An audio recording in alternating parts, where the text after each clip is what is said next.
Good evening. Welcome to PoliticIt podcast. Tonight we have Brent Orrin Hatch running for U.S. Senate. Correct. Thank you for having me here. Yeah, great to have you. To start with, let's talk a little bit about you. I know a little bit about your background, but where'd you grow up? Where'd you go to school? What have you been doing? Well, I was born in Provo. I was raised here in Salt Lake. I went to Skyline High School and BYU. And eventually, I did well enough there that I went to Columbia Law School, did well from there, and professionally worked in Washington for a while, and then came back to Salt Lake, and I've been a lawyer here and raised my family here. So what kind of law do you practice? I'm a trial lawyer, and you should realize one of the reasons I did that is, I have a famous father. Yeah. Senator Orrin Hatch. Senator Orrin Hatch, and great senator. And of course, there's pluses and minuses of that. And the minuses, some people say, well, did Daddy give you everything? So I chose to be a trial lawyer because anybody who knows anything about the law knows it doesn't matter who your father is. Yeah. You have to do it on your own. And so I established a really fine law practice here where I represent both individuals and sometimes large companies in some of the biggest cases in the state. And when I'm appearing in front of a jury, in front of a judge, doesn't matter who your father is, you have to make it on your own. And that was important to me, to be my own man. Right. Yeah. Yeah, I imagine that is a little bit hard being in the shadow of, especially someone like Orrin Hatch, who was quite a legend in the Senate. I mean, well, there's an upside too, and the upside is, nobody passed more legislation than him. No one was more effective. He was he was the most senior and the most powerful person in the Senate at the end of his career, and I got a first row seat to watch that and to talk with him and understand why he did things and how he got legislation passed and how he dealt with people, including difficult people. You can't get those kind of lessons in school. Right. And no one else really had that opportunity, and that was a real blessing for me. I remember when I was in college, when Reagan was president, of course, I was on the campaign staff for your dad in his first reelection, actually. Sure. And I remember back then, I mean, he had a lot of the same messages as Mike Lee does today. Very similar in terms of defending the Constitution. He was really big on that, I remember. But And there's this perception that later on that he wasn't really that conservative. Where do you lie, and kind of address some of those things? Well, it's just not true. He stayed a conservative right till the end. The difference was he was the most senior and the most powerful person in the Senate, and he was the only one who treated everybody nice, that he could get things done. And so everybody came to him. And so the fact that he was the most effective person in the Senate, some people have portrayed that as, he was giving up his conservative ideals, which he never did. And I'm very glad. I'm a little more conservative than my father, and I've been a conservative my whole life. And my background is when I got a law school, I did really well, and the top judge in the country asked me to come work with him, which turned out to be Robert Bork. Which was, oh my goodness, which is an amazing thing. As you'll remember, he was nominated by President Reagan to be on the Supreme Court. So I got a front row seat not only to my father, but to Robert Bork and the mistreatment that the Democrats gave him because he was a conservative. Well, in fact, there's this phrase now that you got borked, right? You got borked, and that means you got treated poorly. Because they couldn't debate him, they couldn't deal with him on issues because he was the top constitutional and antitrust lawyer and scholar in the country who taught at Yale University, and so they attacked him personally. And we see a lot of that now. But it gave me a great opportunity to work with a conservative judge right from the beginning. And then you mentioned President Reagan. Then I went to work for President Reagan. So what did you do with President Reagan? I was in the Justice Department, and I also was general counsel of a small agency, and then I returned to the Justice Department, and I was senior enough that I got the opportunity to represent President Reagan and Vice President Bush by doing the motions to quash their subpoenas in the Ollie North Iran-Contra trial, which is fairly famous as well. So I had these phenomenal experiences, and because of that, when George Bush won the presidency, he asked me to come over to the White House, and I became associate White House counsel. So I was the president's lawyer in the White House. So when you think about it, I've had these great conservative mentors since day one. I've never varied from the things that I learned from my father, Judge Bork, President Reagan, President Bush. And really, it's what I bring to this race because no other candidate has that broad based of an experience of knowing how to deal with the Democrats from a conservative viewpoint in Washington. Tell me something. You've piqued my interest on this Robert Bork thing. Okay. Because I actually followed him quite a bit. I'm quite a fan, actually. Tell me some of the things you've learned from him. Oh, from Bork. Just being around someone that smart, you learn how to analyze the law, how to understand the Constitution. I mean, to show you how smart he was, I remember I was working on an opinion with the judge, and Judge Scalia, who later became a justice of the Supreme Court himself, came in, and the three of us hashed through an opinion that we were working on. And I have to admit, watching the two of them was kind of like being a fly on the wall to a battle of the two brightest people in the country. Those kind of two of my heroes, actually. Yeah, they were amazing, and to have that type of experience, no one really has had that experience, and I feel it a blessing from God that I was able to do that. Yeah, very, very good. So tell us a little bit more about your background. What did you do as a kid? I mean, what were your major interests going through school? I was always interested in politics. I remember following the political races even when I was in high school. And I think I was always a conservative. I think I was meant to be. And one thing that we haven't talked about is when I got out of law school and when I did my clerkship, one of the organizations I got involved in was the Federalist Society. Now, those of you who know the Federalist Society know it is the largest organization of conservative lawyers in the country. But what some people don't know is that when I was started with them, it was just a handful of law students and law clerks who had hoped to be able to change the judiciary and law schools.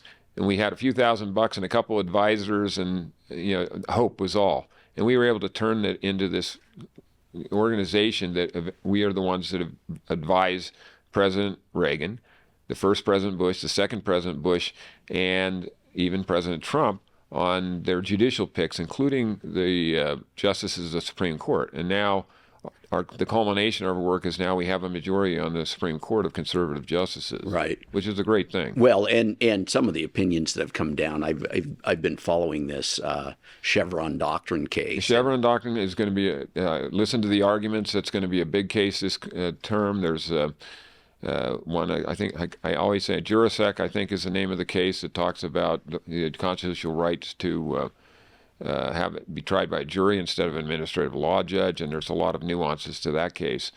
But we actually have judges now that are looking at the constitutional principles and applying them, and that instead of judges who just feel like they can make law, like there are many legislators. It's interesting. I started this debate in the Utah Senate about the DEI departments at the universities and stuff, and there were two particular cases that I was quite thrilled about. The 303 Creative case, which is and then of course the Harvard case on affirmative action. And it's kind of interesting how those appointments that came from Trump, and Trump largely allowed the Federalist Society to pick his people. He listened to them. He did. He listened to us, but so did the three presidents, Reagan, Bush 1, and Bush 2. And I had the opportunity to work on almost all of the conservative justices' nominations. I worked on them when I was in the Justice Department with Reagan and when I was in the White House, of course. But I always also found a way to work on them when I was in private practice. And so I actually, even though I hadn't been a member of the American Bar Association, I got made co-chair on the Amy Coney Barrett investigation by the American Bar Association, and wrote the reports to get her out of that committee. Yeah. Yeah, that was quite a case there. Yeah, so I've had these phenomenal opportunities, and I think when in this race, there's a lot of people who say they are conservative, and some are, some frankly aren't.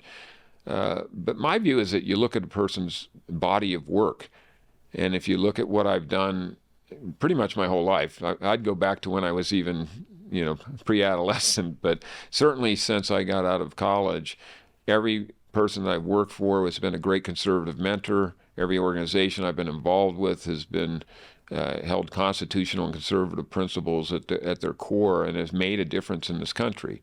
And then in my private practice, I'm a litigator, and some of the cases that I get involved with are bet the company cases.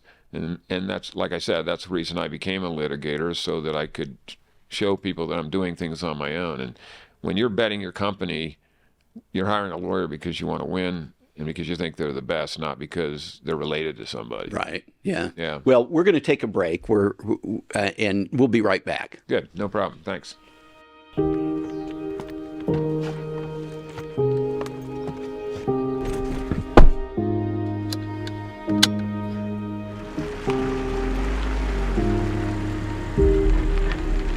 Hey Siri, how do I get to the state capitol? John, the fastest way to get to the Capitol is to make a lot of empty promises, to get help from special interest groups and endorsements from politicians. You will also need to buy a better suit. That's not going to work for me, Siri. You need to find another way. John, listen to me. If you're going to win your race, you will need to play the political game. You also need to use more hairspray and buy a golden retriever. Also, a new phone case would be nice. It's enough of this. John, are you there? Did you just leave me on the road? Fine. Keep your principles, John. My name's John Johnson. I'm not running to be part of a system, and I don't owe anyone special favors. I'm running to listen to and work for you. I'm running to get results.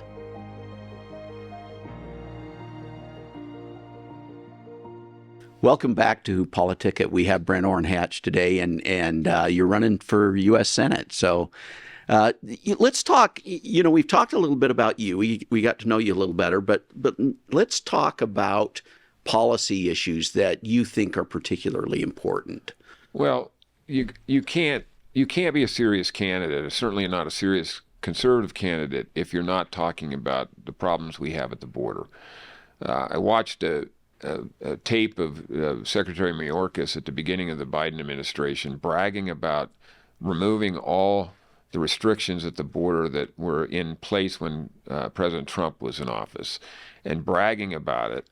And now all of those things are what are causing the border problem.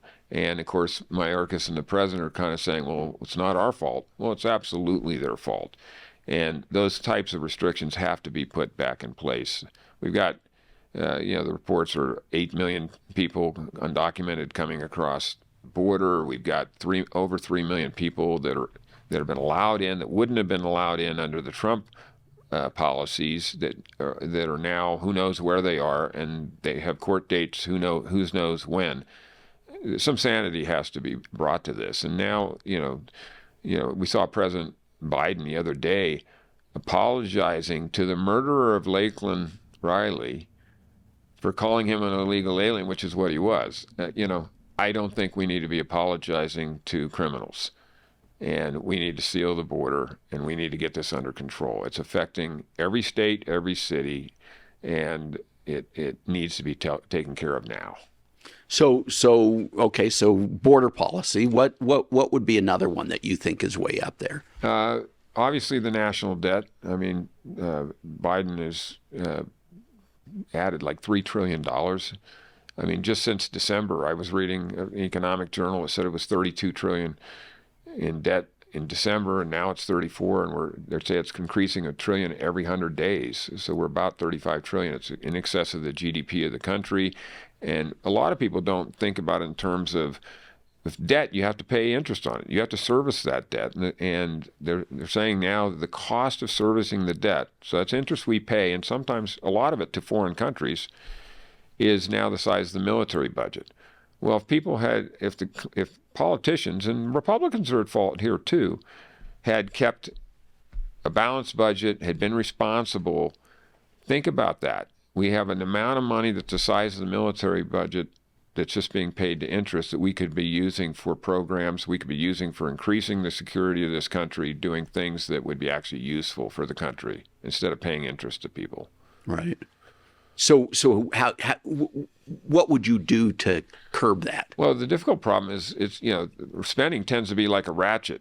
It seems to only go one direction. So I think initially you have to stop the deficit spending. You just have to hold things in place, and then you have to find ways to be more productive. My view of that is one of my goals as a senator, is you look at every piece of legislation to say, is this really going to make us more productive? And add to the tax base, add jobs, add the profitability of companies, add to the wages of people. And instead, the government, every time they have a problem, they want to pass some law that imposes new burdens on us. This Transparency Act that just came out. Not clear that we'll get any benefit out of that, but people are going to have to spend more time doing paperwork for the government. And every hour you spend doing paperwork for the government is an hour that you're not doing what you do. If you're a doctor, you're not treating patients. If you're a contractor, you're not building whatever you're building. If you're an entrepreneur, you're not discovering new inventions and adding to the economy. So the government really takes away from us, and we need to look at every piece of legislation as it comes through with an eye towards how will this make us more productive and how will this make our lives better, not what can the government do to impose on us. So if you were talking to mom and pop at home, right? They're sitting around the kitchen table and they're talking politics.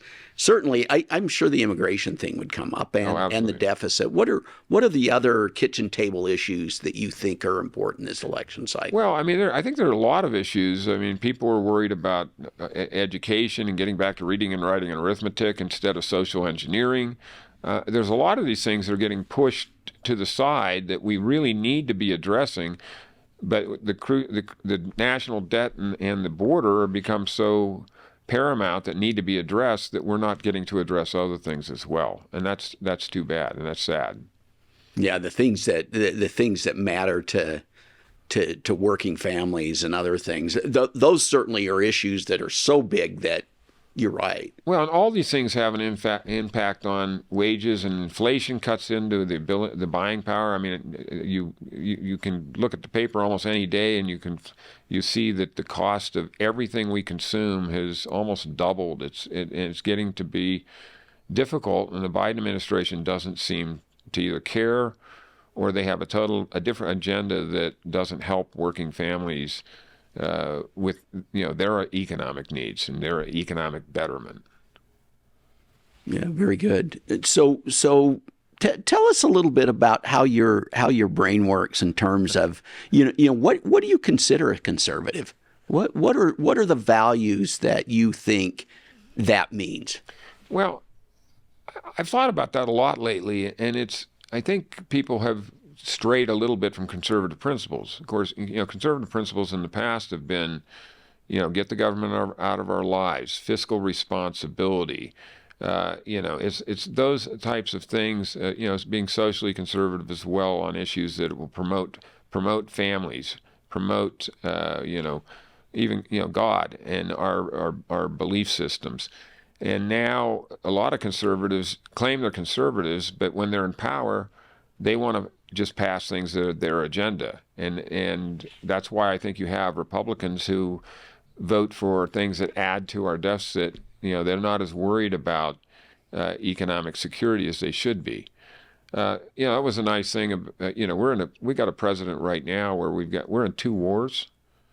We're being threatened by China with Taiwan. We now have this crisis down in Haiti, and our military is being depleted in the sense that we've sent a lot of money and arms over to Ukraine, and we're not really ready for a lot of these things. And part of it is because we've deficit spended so much and we've been so economically irresponsible that it's starting to hurt our military readiness. And I always like to tell people that when you get on a plane, they tell you when that mask comes down, if you're in an emergency, they tell you what, they put the mask on yourself to get the oxygen first, because if you can't function, you're not going to be able to help anybody else.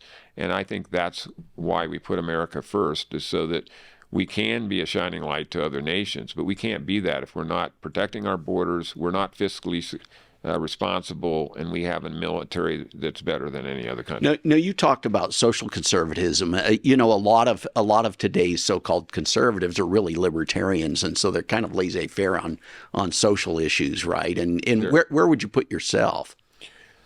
Sometimes I call myself a conservative with a little bit of a libertarian bent, because I do understand. Part of being a libertarian, as I understand it too, is the government needs to be out of things it doesn't need to be in. So when you hear people saying they want to abolish the Department of Education or the Department of Commerce and things like that, they're really making a decision that what are the core functions of a government? Yeah, back to the Federalist idea. Sure. Right. And we've strayed a lot from that over the years. And I don't know. I think that's a truly conservative position in my view. And I think we need to get back to that. That's why I say every piece of legislation I'm going to look at is this really, really helping things. When the federal government takes control from the states, I think that's a bad thing. We see that in our state where we have so much federal land control. And we have people in Washington tell us how our land should be managed, when usually local control has a much better idea of how to do that and do that responsibly. Well, and you think about funding our education system in Utah. I mean, given that most of our land in Utah is controlled by the federal government, it's kind of hard to make good decisions in terms of funding and using the natural resources that we have. And in my entire life, I spent a lot of time in southern Utah. I love it there. I do a lot of hiking and river running, and I'll even do a little jeeping down there. And I understand a lot of the land issues and the concerns that people have in the southern part of our state. And they're exactly right. I've never met anybody who wanted to destroy the environment down there. They want it to remain beautiful. They want it to remain pristine.